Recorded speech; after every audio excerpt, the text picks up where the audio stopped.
to the position as the 11th member to make a key decision as far as which way the districts were going to be carved.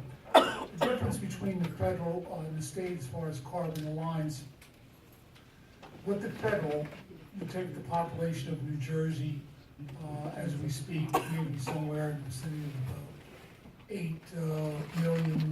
8,400,000, something like that. You have to divide that by 12 districts, depending how it shapes up nationally, but we've been in this steady decline over the last 30 years, generally losing about one congressional district every 10 years, but you have to divide it by 12 and you come right down to the exact number. And whereas the state is a little bit different. In the state redistricting plan, there's only 2 municipalities you can carve up. One is Newark and the other one is Jersey City. With the remaining legislative districts, you have a flexibility of going up 5% or down 5%. You don't have that with the federal side. You have to go right to the number. So if you have, say, the 8,400,000, so every district has to be 700,000, and you can go into municipalities like Montclair. I know, for example, I live on Montague Place.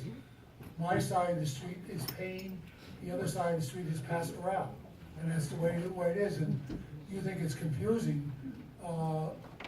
Then you have Freeholder Vice, and of course, another small portion. But people at the Board of Elections, when they have other elections like the Freeholder or legislative, trying to carve out the proper voting districts for people to vote is really complicated. So that's a little bit different as far as that's concerned. The state party chairman, appoints a number of people to the different commissions, as well as the Senate President and the Speaker of the House. So we will have them to come up shortly again. And one of the different things that we were able to accomplish in 2000, for example, is we convinced Professor Bartels with the design of the Democratic districts that we could increase the number of women and also minorities in the legislature, which we did do. For example, that's the time that Senator Gill jumped into our Senate seat after serving in the Assembly. So we were able to demonstrate that, and we were able to pave the way at that time for the election of Jim McGreevey as governor with a strong legislative team throughout the state. And just with respect to that, which is interesting, back in 2000, we had to prove, and I had to testify in federal court, that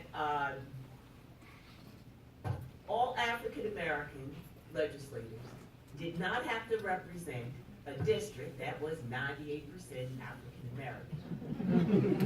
And even civil rights organizations were not with us, because they said, if you expand the district and you have less minorities, then you will not be able to elect minority representation, and you will lose minority representation, and thus it will be in violation of the Voting Rights Act. And we had a very, I think it was historical making.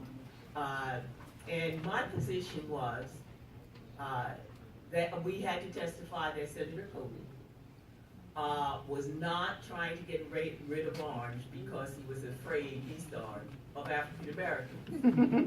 And they had to convince him that if I took Clifton, they never voted for a African American on the state, that they would vote for me because people will pick their representatives based upon issues. And we were able to convince the federal court that in fact in New Jersey people would vote based on issues, and so we were able to expand. So now African Americans may be in one district but not the majority, but they influence the decisions that are made in that district. So the concept is called unpack. And That's how I got to Clifton, and the first time I went there, and they never voted for African American for anything, and was at that time mostly Eastern European. And I said, look, if my mother doesn't have health insurance, and she's a black, and your mother doesn't have health insurance, and she's Polish, the point is, two people we love don't have health insurance. So we can,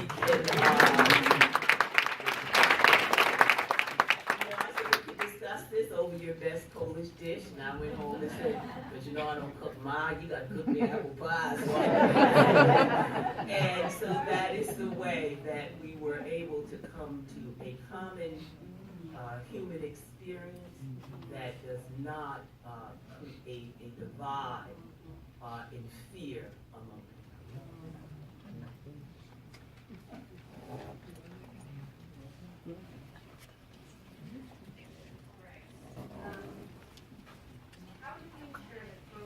Microphone.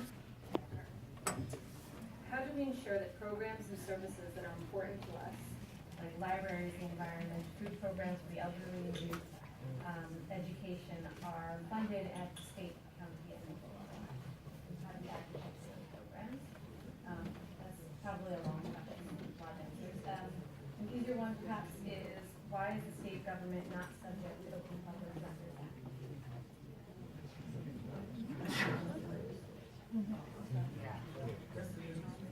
Yeah, I first say that the state is